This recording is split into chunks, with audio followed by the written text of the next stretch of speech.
young. I've been 14 messing with guys 30 years old. What? The plane crash that killed a rising star in the world of music and film.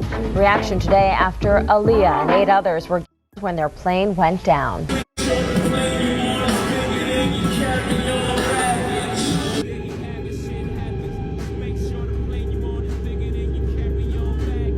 The stuff that they say about Aaliyah, like what would I do if I find out that somebody actually intentionally did that? I really don't know. Homie might, he was salty a little bit because he was trying to get at Aaliyah and I was trying to get at her. Talking about the death of Aaliyah amongst each other. Think about that. You got a Diddy victim, you got a Jay-Z victim, and you got a superstar gone. They know what happened. And yet, they had to sit there and have that conversation like they didn't know who did it. Think of the power of that moment. Was I shocked when Jay said the line in Picasso Baby? Yes, because we've talked about that. We have a history that supersedes music. Oh, girl. Jay-Z is definitely going to hell. Foxy Brown has finally opened up about what he did to her, and the details are disturbing to say the least. I mean, do y'all remember the time she literally admitted to messing with 30-year-old men when she was just 14? The industry is a truly wicked place, y'all. I'm young. I've been 14 messing with guys 30 years old. What? Oh, see, that's what I'm saying. It's kind of different. If you can't really relate where we're coming from, you would never really understand what we've been through. Word on the street is Jay-Z saw that, and he knew she was going to be the perfect side chick. And the worst part is, everyone in the industry knew she was being mistreated, but they all watched it happen because they didn't want Jay-Z coming for them. To make matters even worse, folks who were around them even alleged that he got her pregnant and then threatened her into terminating it. He then went after Aaliyah, and next thing you know, she dies tragically in a plane crash. Whew, there's a lot to get into here. So let's dive right into it. Now, if you've been on the internet these last few days, then you've probably seen at least one tweet calling Jay-Z out for messing with under 18-year-old women. Nicki Minaj and 50 Cent have made multiple tweets calling him out. Word on the street is that even Beyoncé is one of his victims. Apparently, he started talking to her behind her parents' backs when she was young, and even made a whole song about it. From the beginning, you saw this relationship between Jay and her blossoming. Not from the beginning, because they talked for like a year on the phone. And I was like, oh God, I don't ever remember talking to somebody for a year on the phone. Like, this is moving really slow. But, and so it took them a year to really get together. When she went to do, the movie in LA was, I think, the first time that he had been to our house for dinner. And, but they weren't dating then, and they weren't talking like that. So 50 Cent whacking Jay-Z. Ho got a young girl, still not quite 21. He recently posted a verse from Jay-Z rapping about dating young girls. Now, the song is called Young Girl / I Really Like You, and is featured on Pharrell's debut solo album. In the caption of the post, 50 Cent said, I know you're gonna say I'm a hater, but what do you have to say about what he's saying, fool? LOL, get your ASS down the street. Uploaded this with a photo of Jay-Z's face photoshopped on Alien vs. character. Let's just get into a couple of the lyrics. He says, Hov got a young girl, still not quite 21. Introduce themselves. Oh, you're 19. No, you're lightning in a bottle. I'll give you a ring tomorrow. You're 19? No, you're lightning in a bottle. I'll give you a ring tomorrow. And this song came out in 2006 on Pharrell's debut album, In My Mind. At the time, he's talking about dating a 19-year-old girl, and he's 36, turned 37 December 4th. What I found most interesting is he says the scenes that follow screams of horror, classic Stephen King novel. And according to a surface-level search on Google, a lot of his novels centered around childhood trauma, addiction, the supernatural, and the battle between good and evil. Key themes and subjects in his work include coming of age / loss of innocence. Back to the lyrics, because after he referenced the Stephen King novels, he says, Mama don't think you should take someone so advanced in romance, you should just wait. Papa don't preach, Hov don't bite. Hov been through it, I might hold your life. Like Janet, take control of your life. Mama don't think you should take someone so advanced in romance, you should just wait. Papa don't preach, Hov don't bite. Hoping through it, I might mow your life. You don't gotta read in between the lines to figure out what he is talking about. He's talking about taking somebody, showing them his influence, and pretty much, honey, Y'all can fill in the blank. You know, people who are going to be screaming that he is talking about a person that is legal. The fact that he was talking about dating somebody 17. His first alleged victim that a lot of people know about is Foxy Brown. Jay-Z was allegedly messing with Foxy when she was new to the industry, and he was pushing 30. Word on the street is that he manipulated Foxy into this relationship with the promise of elevating her career. But as we all know, that didn't happen. In fact, as soon as he had enough of her, folks claim he paid her off and got her blackballed. There were even rumors going around at the time that he had allegedly made her terminate the baby she was carrying. Was I shocked when Jay said the line in Picasso baby? Yes, because we've talked about that. We have a history that supersedes music, and we know how this business works. We sit back and we laugh at those rumors. We laugh at that. I think he began to feel the pressure because people were saying my age, the age thing. She was 15, 14. She was 15, 14. And after a while, that gets to a person. The Jay I know, the Sean I know, never comes out of character. So I never stuck my in the box, but damn if I ain't open Pandora's box. They try to slander your man on CNN and my Mirandas don't stand a chance with cops. Yeah, remember Foxy Brown and Jay. Ain't no woman like the one I got.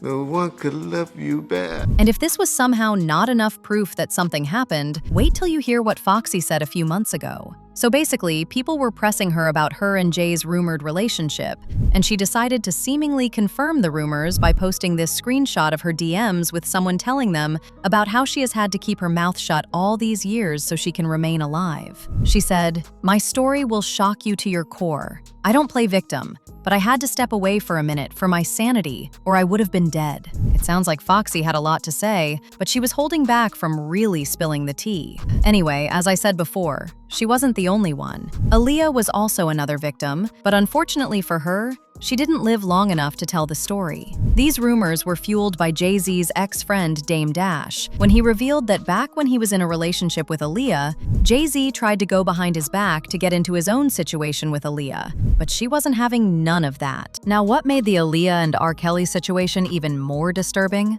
is that she never even wanted to get into that plane. At the time of her fatal plane crash, it was rumored that her death was a sacrifice that some of the industry elites had orchestrated. It turns out, she was given a sedative without her consent, and once she went unconscious, they put her inside. Sean Carter is responsible for enacting Hype Williams to put Aaliyah on a faulty plane to move her out the way as punishment for rejecting him, and so he could level up Beyonce, who was struggling.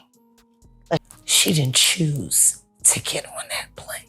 Why would you need to sign a non-disclosure agreement about a plane crash and what happened leading up to it? And to make matters even worse, Jay-Z was still working side by side with R. Kelly, even after he was exposed for forcing 15-year-old Aaliyah into a marriage. I don't know about y'all, but no man with morals will do something like this unless this is something he'll do. He even took it as far as doing a whole album with R. Kelly titled Best of Both Worlds, and going on a tour with him.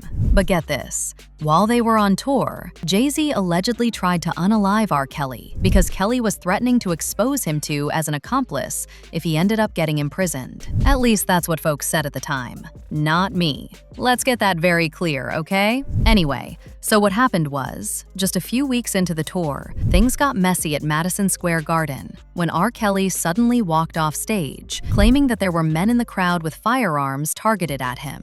And according to him, these men weren't some random people. They were supposedly hired to off him. As this wasn't bad enough, while he was on his way off stage, he was pepper sprayed by Jay's friend Ty Smith. R. Kelly later dropped from the tour and filed a $75 million lawsuit against Jay-Z for breach of contract, effectively ending their already strained relationship. To make matters even worse, R. Kelly's cellmate claims that when Kelly came to prison, he told them that he believes that Jay-Z tried to off him because he was jealous of his career, and the fact that he actually got to be with Aaliyah at some point. He said he felt like Jay-Z was kind of secure because, at the time, R. Kelly was technically bigger than him. He felt like, during one of the shows when they were in Madison Square Garden, prior to that event, he said days before the event that he was getting death threats that he felt were coming from Jay-Z. Like Jay-Z was trying to basically, I don't know if this is going to sound outrageous, but he felt like Jay-Z was trying to get him killed for whatever reason. But it gets worse. This interview between Nas and Wendy Williams back in 2004 also resurfaced. And in it, Nas basically snitched on Jay-Z for being in on everything R. Kelly was doing. He flat out accused Jay of being around when Kelly was inviting over 14-year-olds to his studio to do depraved things to them. Yo, don't put up no movies. I said, that's not my style. That's not what I'm going to do. Yeah, I could have put up movies. I could have showed the R. Kelly video that everybody's talking about, made fun of it, and said, yo, Jay's hanging out. When Jay and them was in there doing basketball awards, you can't tell me Jay didn't see a 14-year-old girl come in the studio and sit on R. Kelly's lap. No. You can't tell me, you want to sit here and tell me that working on that album, that he ain't never seen no 14-year-old girl come in the vicinity? My belief is that anybody who's worked with him and been in his cipher has seen it go down. You've seen it go down. Yeah. It's wrong. I've been around R. Kelly, and I pay for that, brother. I've been on a tour with him. It didn't last too long, but I've been around him. I didn't see no 14-year-old, but I talked to the man, and I've seen there's a little problem there. The brother needs help, and I pay for him. But if I sit there and did an album about women with him, I'm definitely maybe indulgent. He had to be indulgent for 14-year-olds, man. That's what I'm saying. What I'm here for the people, man. I'm here to talk the truth. And I'm gonna really... Now, it's unclear how true this is, since Nas didn't actually provide hardcore evidence to prove what he accused Jay of. But a lot of people still believed him because, as I said, Jay has a long history of messing with underage girls. Jaguar Wright also stepped into the chat and accused Jay-Z of funding the investigation of R. Kelly so the heat about Aaliyah wouldn't catch up to him too. She also said she is currently in contact with 3 victims who are willing to testify in court about what Jay-Z and Beyoncé allegedly did to them. She said Jay and Beyoncé allegedly drugged people till they fell unconscious and then flew them to their house for rituals. Publicly, Dream Hampton spearheaded the Surviving R. Kelly campaign, which fueled the Me Too campaign. And that was all funded by Sean Carter to make sure that Robert Kelly went to jail. Get his lick back. Why is nobody understanding that Dream Hampton was being financed and ran by Sean Carter? They were able to go and get all of these witnesses because he was there with Robert Kelly. How does Jay-Z sit down with Gayle King and she not ask him one question about the intersection between him and Aaliyah and Robert Kelly? This is insane that people keep refusing to see what's right there. How many victims potentially do you think there could be? Thousands. I've talked to hundreds that I deal with still myself.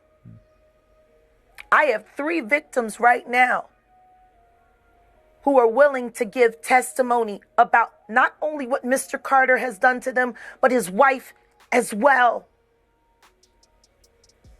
They're a nasty little couple. They do nasty things. What do you think happened with Kim Keeping people against their will. Putting people on planes while they're unconscious, just like Aaliyah got on that plane. Unconscious. There's a lot of things that people don't want to talk about. Just now, Sean, you must respond. You have no choice.